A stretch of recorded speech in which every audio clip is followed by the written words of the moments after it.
exception. Même le Seigneur Jésus est passé par là. Il a fallu qu'il rentre d'abord dans le désert, conduit par le Saint-Esprit, pour être tenté par le diable. Donc c'est vraiment une formation. Et c'est en sortant de ce désert-là qu'il a commencé à prêcher, pas avant. Quand il est sorti des eaux du baptême, après que Jean-Baptiste l'ait baptisé, il aurait pu commencer à prêcher immédiatement. Mais ce n'est pas ce qu'il a fait.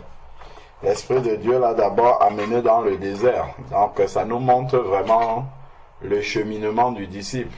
Il faut d'abord que le disciple passe par le désert parce qu'il y a une formation qui l'attend là-bas. Et ensuite, maintenant, Dieu peut l'utiliser. Donc, de la même manière aussi, les Israélites, quand ils sont sortis de l'Égypte, comme nous sommes sortis du péché, ils sont passés d'abord, après la traversée de la mer Rouge, qui est l'image du baptême, ils sont passés d'abord par le désert, avant de retrouver Canaan plus loin.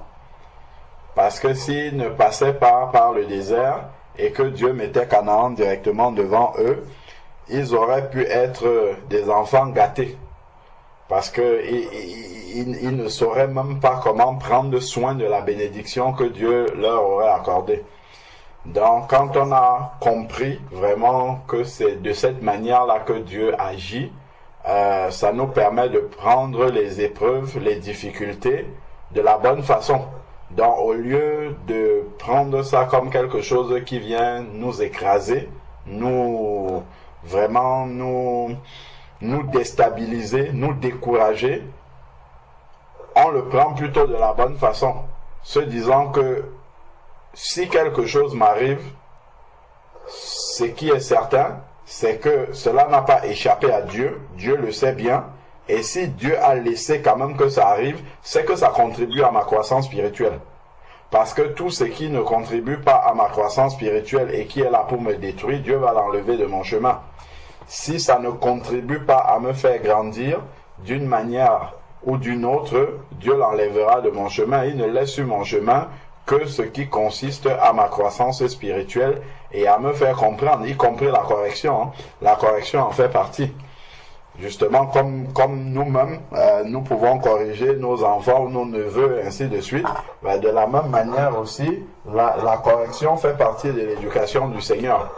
Donc, lorsque on a compris cela, ça nous permet d'aborder les difficultés avec une autre approche.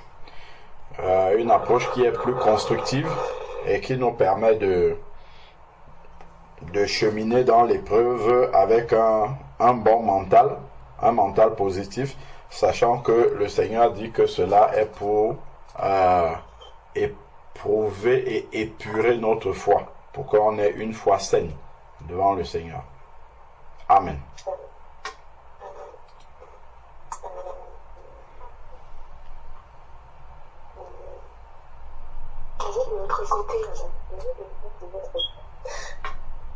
Comment? J'étais pas bien suivi. De votre côté. Ah oui, de notre côté, par la grâce de Dieu, ça va bien, merci. Donc, l'église va bien, continue à grandir. Nous aussi, ça va. On s'accroche. Il y a des combats, ce qui est normal. Parce que l'absence de combat, justement, voudrait dire que Dieu nous a oubliés.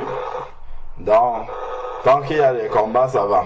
Ça veut dire qu'on avance, on progresse. Ça coupait. Non, j'étais en train de dire que ça va bien de notre côté. L'église grandit, progresse. Et il y a des difficultés, il y a des combats. Mais ça veut dire justement que on est dans le processus de perfectionnement dans lequel le Seigneur nous a introduits. Donc c'est normal que ça soit là. Donc le plus important, c'est vraiment d'apprendre au travers de chaque épreuve, de chaque difficulté, d'apprendre pour mieux faire les prochaines fois et de grandir, de maturer davantage. Donc voilà un peu comment on se porte par la grâce du Seigneur.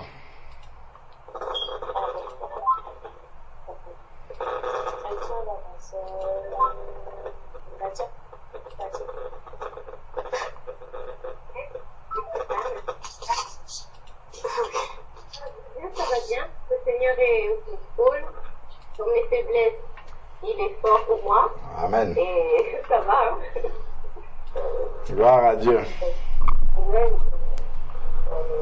Ça va dire. Ça va dire alors.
Essaye un peu de couper ton micro, Jessie, s'il te plaît.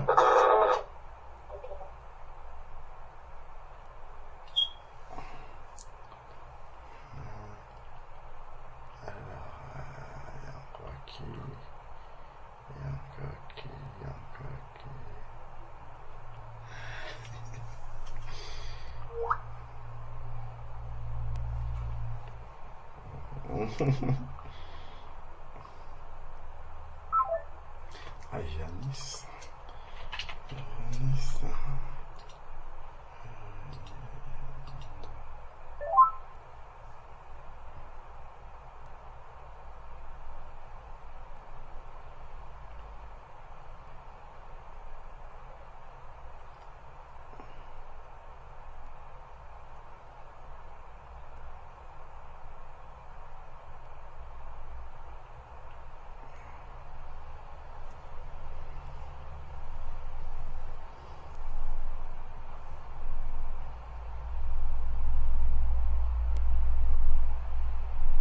Une chose que j'ai remarqué, frère Alain, Oui.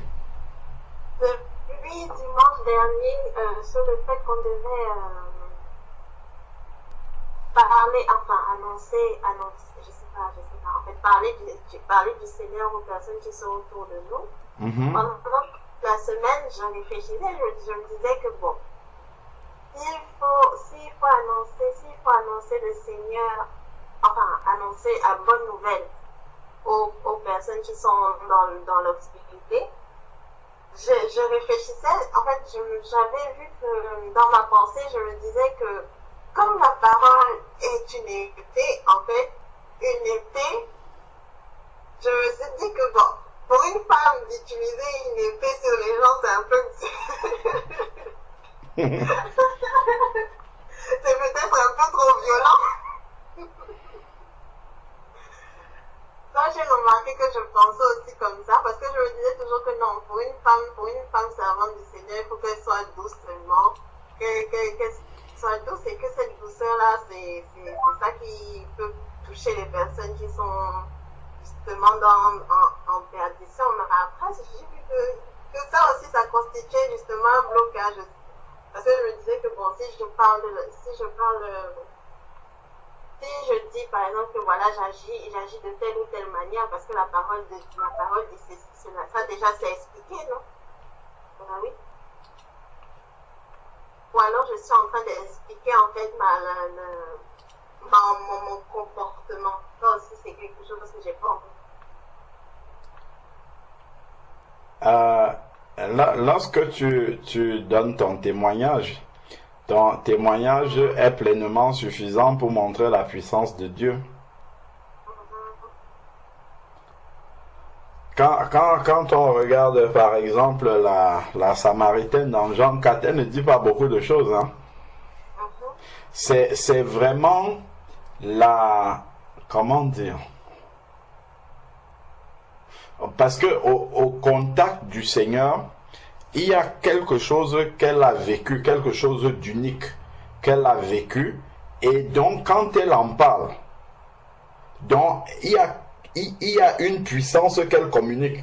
Je ne sais pas si tu vois, parce que sa rencontre avec le Seigneur l'a tellement bouleversée dans le sens positif que quand elle en parle, elle transmet quelque chose aux personnes qui l'écoutent.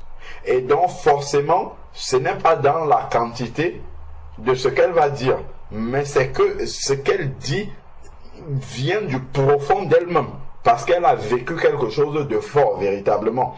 Et donc, et c'est là où on voit vraiment la puissance du Saint-Esprit. C'est-à-dire qu'elle a des paroles qui sont peu, qui ne sont pas à première vue aussi bouleversantes que ça. Elle a dit, j'ai rencontré un homme qui m'a dit tout ce que j'ai fait, ne serait-ce pas le Messie.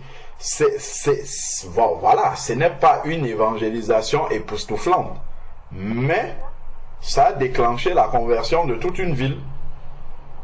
Parce que justement, il s'est passé, ce qui est le plus fort en fait, c'est sa rencontre avec Jésus. Ce dont elle a parlé avec Jésus l'a suffisamment chargé, boosté, au point où elle a laissé la cruche dont elle était venue pour puiser de l'eau. Donc, ce qui l'amenait au puits est devenu secondaire.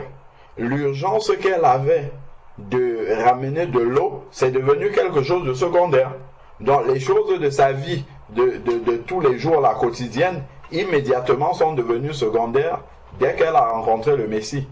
Et tout ça, en fait, c'est quelque chose qu'elle communique dans ces simples paroles qu'elle dit, j'ai rencontré quelqu'un. Il y a tout ce bouleversement qui arrivait dans sa vie qui transparaît. Et donc, forcément, quand elle communique comme ça avec les gens, l'Esprit de Dieu touche le cœur des personnes pour que les personnes reconnaissent déjà ces transformations. Parce que la femme, elle vient à midi, il n'y a personne au puits. Normalement, quand on regarde par exemple dans Genèse 24, lorsque Rebecca est sortie pour aller puiser de l'eau, on voit que, bon, généralement, les gens ils viennent nombreux. Et c'est pas une personne comme ça en passant, les gens viennent nombreux au puits, mais elle vient tout seule. Donc, à un moment où il n'y a pas beaucoup, où il n'y a personne, où elle est toute seule, est-ce que déjà on est amené à se poser la question, est-ce que ce n'était pas quelqu'un qui avait des complexes, avait honte de sa situation parce qu'elle est avec un mari qui n'est pas le sien, je sais pas. Il peut y avoir des choses qui peuvent justifier que c'était plutôt quelqu'un qui n'aimait pas la foule, qui préférait être dans dans un peu caché, vivre un peu caché. Mais on voit directement un changement complet par rapport à ça. Donc elle est venue seule au puits. Par contre, une fois qu'elle a rencontré le Messie, les gens qu'elle évitait en venant à un moment où il n'y a personne au puits, elle court maintenant pour rencontrer ces gens-là. Parce que ce qu'elle a appris, elle ne peut pas garder ça pour elle. Elle court pour rencontrer ces personnes-là, et en leur parlant, il y a tout, il y a l'expression de tout ce changement, de tout ce bouleversement qui est dans ces paroles. Et ça, c'est pleinement suffisant pour toucher les cœurs. Donc c'est vraiment la puissance de notre témoignage est fonction de la manière dont nous avons rencontré et dont nous vivons avec Jésus-Christ. Ça forcément, quand on va parler de nos témoignages, de nos expériences avec Jésus-Christ, ça peut être le témoignage de la conversion initiale, ça peut être également, parce que la Bible dit qu'il a mis en nous la parole de la réconciliation. Donc l'Esprit de Dieu va aller puiser à l'intérieur de toute la parole de la réconciliation qui est en nous, pour sortir la bonne parole pour la personne qui est devant nous. Donc, ça peut être le témoignage de notre conversion, comme ça peut être l'expérience d'un vécu avec le Seigneur, qui n'est pas forcément notre conversion initiale. On pourra y revenir au moment où la personne en aura besoin, mais ça peut partir simplement d'une expérience qu'on a vécue, d'une expérience forte qu'on a vécue et qui est suffisamment convaincante pour amener quelqu'un à croire que Dieu existe. Parce que au travers de cette expérience forte qu'on a vécue avec le Seigneur, ça va vraiment toucher et marquer la personne qui l'écoute. Parce que la personne verra qu'on en a été transformé véritablement. Le fait d'avoir expérimenté cela avec le Seigneur. Et ce sont ces éléments-là qui font la puissance du témoignage. Dans le témoignage n'est pas... La force du témoignage ne repose pas toujours dans les paroles. En fait, les paroles que nous disons.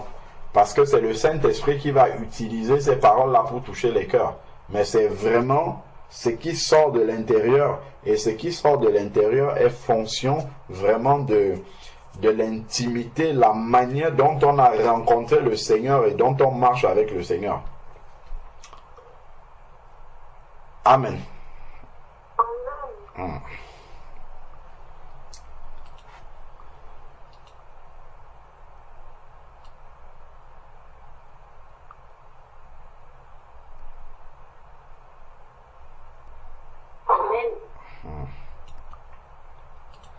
Amen. Bon, j'espère que je n'ai oublié personne. S'il y en a d'autres, ils vont retrouver le train en marche. Donc on va prier et puis on va poursuivre. Donc si quelqu'un est inspiré pour prier,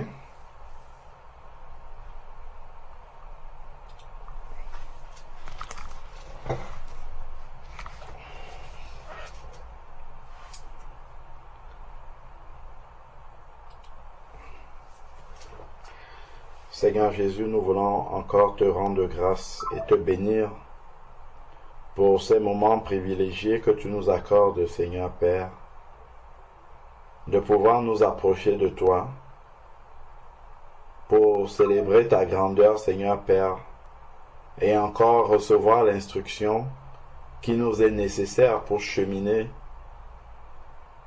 sur la voie étroite avec toi, Seigneur Père éternel. Merci Seigneur Dieu parce que tu nous donnes l'opportunité de pouvoir venir à tes pieds, Seigneur Père, pour être renouvelé, rempli encore, Seigneur Dieu Tout-Puissant, de ta sainte présence, de ta parole, Seigneur Père, non pas pour que notre intelligence enfle, mais Seigneur Dieu, pour que ton amour grandisse en nous. Et nous savons que l'amour de Dieu consiste à garder ses commandements. Père éternel, viens encore nous soutenir dans notre marche respective.